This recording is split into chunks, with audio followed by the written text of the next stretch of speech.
Olá! Hoje falaremos de ecologia.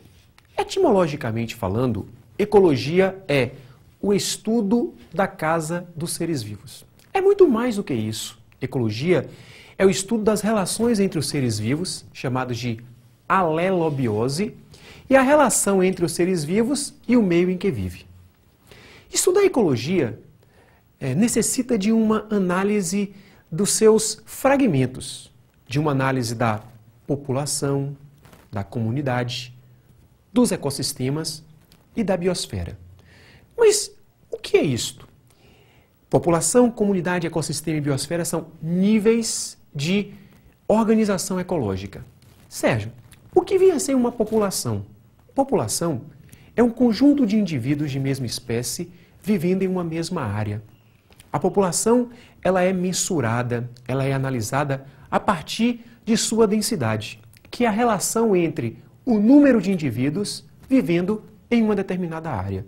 E a densidade ela é diretamente influenciada pela natalidade, mortandade e migrações, que vai depender da quantidade, da disponibilidade de alimento e espaços. Em uma população, o número de indivíduos que cresce é inato. E essa capacidade inata que tem uma população de crescer de maneira indefinida é chamada de potencial biótico. Existem vários fatores que limitam esse potencial biótico, como, por exemplo, predatismo, parasitismo, relações negativas, que vai fazer com que haja um crescimento real da população. Então, o potencial biótico, ele é didático, ele existe, mas ele não pode acontecer, porque senão proporcionaria um desequilíbrio ambiental. Além da população, temos comunidade. Comunidade ou biocenose é um conjunto de indivíduos de espécies diferentes, distintas, vivendo em uma mesma área.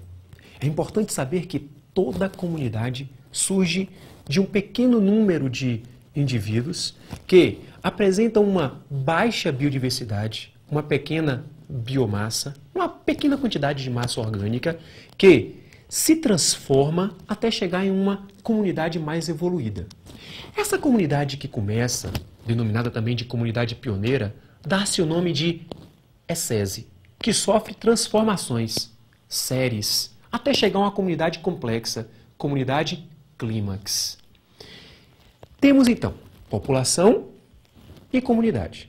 Agora falaremos de ecossistema. Preste atenção, é muito explorado, é muito importante. Ecossistema é um conjunto de indivíduos se relacionando com os componentes abióticos de um determinado meio. No ecossistema, é importante saber que há componentes bióticos, componentes vivos. Quais seriam eles? Os produtores, os consumidores e os decompositores. Quem seriam os produtores? Os produtores são aqueles organismos que têm a capacidade de produzir o seu próprio alimento. São os organismos autótrofos. Lembre-se, os autótrofos podem ser fotoautótrofos, aqueles que produzem seu próprio alimento a partir da fotossíntese, como algas e os vegetais, e os quimioautótrofos, que produzem o seu próprio alimento através de uma reação química, através de uma reação inorgânica, como, por exemplo, bactérias. Os produtores são os responsáveis pela entrada da energia no mundo vivo. Além dos produtores, tem os consumidores. Os consumidores são os herbívoros, os carnívoros, os onívoros. Herbívoros são aqueles consumidores que se alimentam diretamente dos produtores. O coelho, por exemplo, é um herbívoro. Existem os carnívoros, que são aqueles que comem os herbívoros, o leão. E os onívoros são aqueles que se alimentam de herbívoros, se alimentam de carnívoros e se alimentam também de vegetais.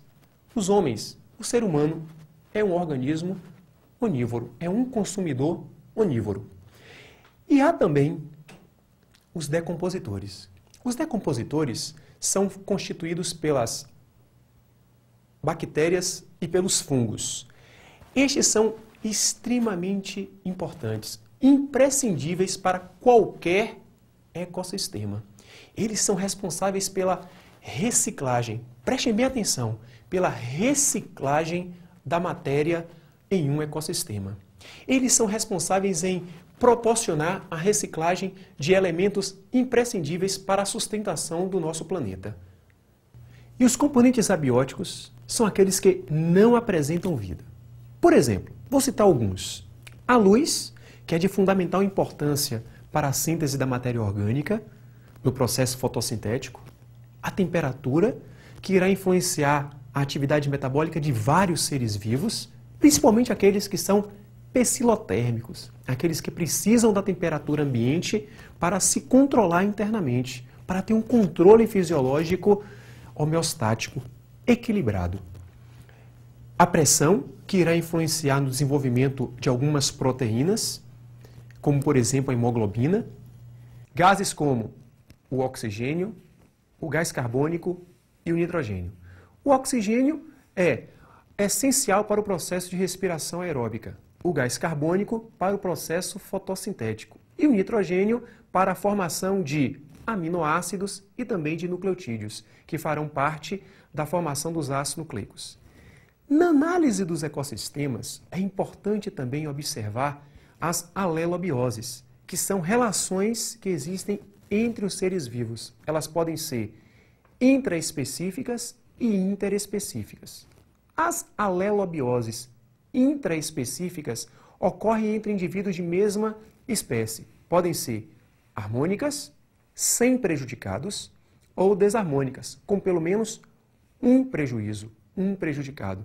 E as interespecíficas, que ocorrem entre indivíduos de espécies diferentes, também podem ser ou harmônicas ou desarmônicas.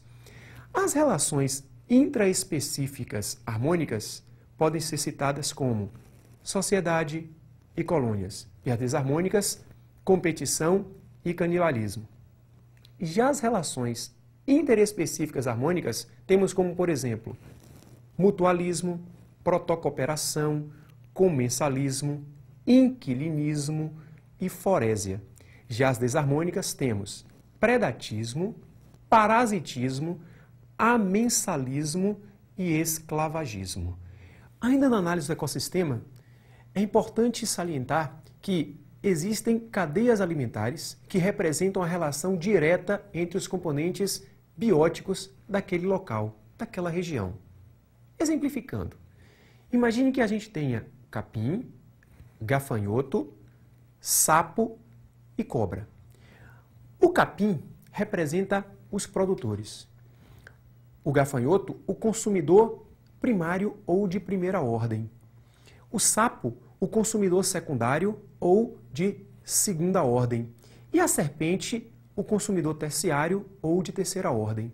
Há duas observações importantes: que a seta fica sempre voltada para quem come e que esta representação é didática. O que de fato existe no ecossistema são as teias alimentares, que é o conjunto de cadeias.